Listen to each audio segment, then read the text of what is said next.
नमस्कार दोस्तों, आज से मैं हिंदू विवाह अधिनियम 1955 यानी हिंदू मैरिज एक्ट 1955 पर एक लेक्चर सीरीज की शुरुआत कर रहा हूं।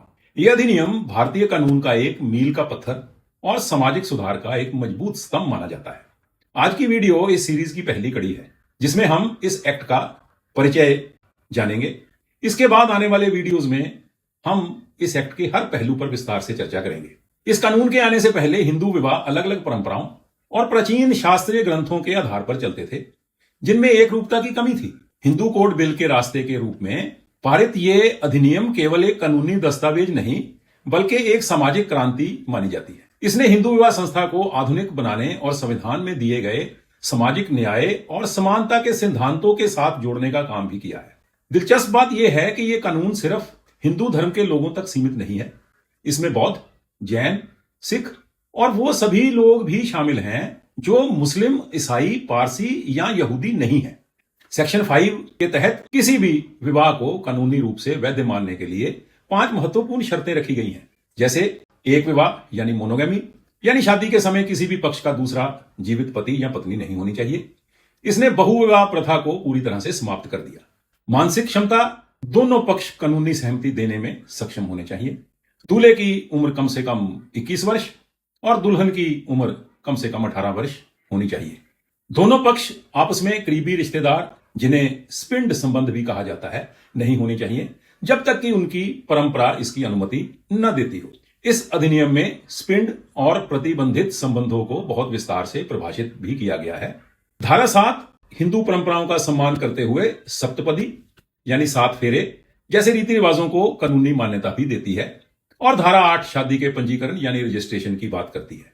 शायद इस एक्ट का सबसे बड़ा बदलाव तलाक या कानूनी अलगाव यानी जुडिशियल सेपरेशन की शुरुआत। ऐतिहासिक रूप से हिंदू विवाह को एक अटूट संस्कार माना जाता था और इसमें तलाक शब्द का कहीं जिक्र नहीं था, लेकिन 1955 के अधिनियम ने धारा 13 के जरिए इसे बदल दिया। अब क्रूरता, व्यभिचार यानी अडल्ट्री और परित्याग यानी डिसर्शन जैसे आधारों पर तलाक लिया जा सकता है।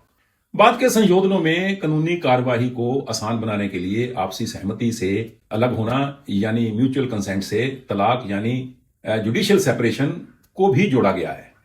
इसके अलावा धारा 9 दाम्पत्य अधिकारों की बहाली यानी रेस्टिट्यूशन ऑफ कंजुगल राइट्स का प्रावधान भी देती है, जिससे पति या पत्नी अदालत के माध्यम से फिर से साथ रहने की अपील कर सकते हैं। यह कानून मेंटेनेंस यानी भरण पोषण, एलिमनी और बच्चों की कस्टडी को भी कवर करता है, ताकि कानूनी कार्रवाई के दौरान या बाद में आर्थिक रूप से कमजोर पक्ष सुरक्षित रहे। यह अधिनियम केवल नियम ही नहीं बनाता बल्कि उल्लंघन करने पर दंड और जुर्माने का भी प्रावधान करता है, चाहे वह उम्र के नियमों का उल्लंघन हो या प्रोहिबिटेड रिलेशंस में शादी करना हो।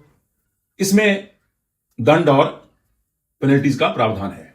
धारा 19 से 23 तक क्षेत्राधिकार और कानूनी प्रक्रिया के बारे में बताया गया है, जबकि धारा 24 मुकदमे के दौरान अंतरिम भरण पोषण यानी इंटरिम मेंटेनेंस या मेंटेनेंस पेंडेंट लाइट की बात करती है।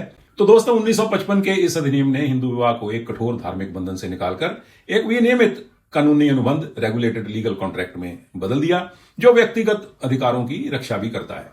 यह कानून प्राचीन रीति रिवाजों का भी सम्मान करता है और व्यक्ति की गरिमा को सर्वोपरि रखता है। यह कानून भारत में फैमिली लॉ की आधारशिला माना जाता है। आने वाले वीडियोस में मैं सुप्रीम कोर्ट के ऐतिहासिक फैसलों के साथ इस एक्ट के हर पहलू पर रोशनी डालूंगा, जो आप सबके लिए महत्वपूर्ण है। साथ जुड़े रहिए। धन्यवाद। जय हिंद।